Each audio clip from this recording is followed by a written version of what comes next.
ఏంటండి మ్యాజిక్ చేశాను అనుకున్నారా? లేదండి, సింపుల్గా ఈజీగా తయారు చేసే సేమియా కేసరి తయారయ్యింది. ఎలా చేయాలో ఈ వీడియోలో చూద్దామా? తిన్నారంటే మైమర్చిపోతారు. ముందుగా ఒక గిన్నెలో మనం ఫుడ్ కలర్, కుంకుమ పువ్వు వేసుకొని వాటర్ వేసుకొని కలుపుకొని పక్కన పెట్టుకోవాలి.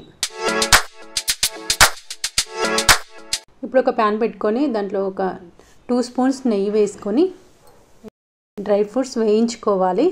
బాదం, జీడిపప్పు కట్ చేసి వేయించుకోవాలి గోల్డెన్ బ్రౌన్ కలర్. ఇప్పుడు మరి కాస్త అదే ప్యాన్లో నెయ్యి వేసుకొని 1 కప్ సేమియా వేసుకొని గోల్డెన్ బ్రౌన్ కలర్ వచ్చేంత వరకు వేయించుకోవాలి. మాడిపోకుండా మనం కలుపుతూ ఉండాలి. ఇప్పుడు మన సేమియా వేగింది, ఒక ప్లేట్లో తీసుకోవాలి.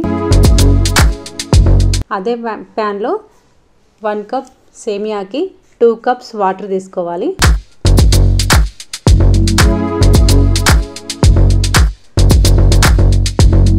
వాటర్ కొంచెం మరిగిందంటే ఆ సేమియా అందులోనే వేసుకొని కలుపుకోవాలి. ఇలాచీల పౌడర్ వేస్తాను.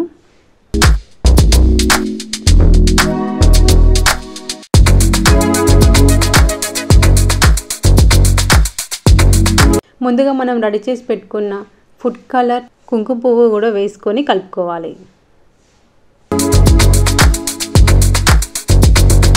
మొత్తం కలిసేంత వరకు కలుపుతూ ఉండాలి. ఇప్పుడు మనకు సేమియా దగ్గర పడింది. ఇప్పుడు మనం 1 కప్ షుగర్ యాడ్ చేద్దాం. షుగర్ కూడా మొత్తం కలిసేంత వరకు ఇలా కలుపుకోవాలి. మనకు పాకం అనేది బయటకు వస్తుంది సేమియా నుంచి. ఇప్పుడు మనం ముందుగా వేయించి పెట్టుకున్న డ్రై ఫ్రూట్స్ని ఇందులో వేసుకో. మన సేమియా రెడీ అయిందండి. సర్వింగ్ ప్లేట్లోకి తీసుకొని సర్వ్ చేసుకోవడమే. ఇలా పొడి పొడిగా వస్తుంది మనం క్వాంటిటీ కరెక్ట్ తీసుకున్నామంటే. మీరు కూడా ట్రై చేయండి. ఎంత కలర్ఫుల్గా ఉంది, చాలా రుచిగా ఉంటుంది. మీరు కూడా ట్రై చేయండి. మా వీడియోలు చాలామంది చూస్తున్నారు, వ్యూస్ పెరుగుతున్నాయి కానీ సబ్స్క్రైబర్ పెరుగుతలేదు. Please subscriber. Thank you.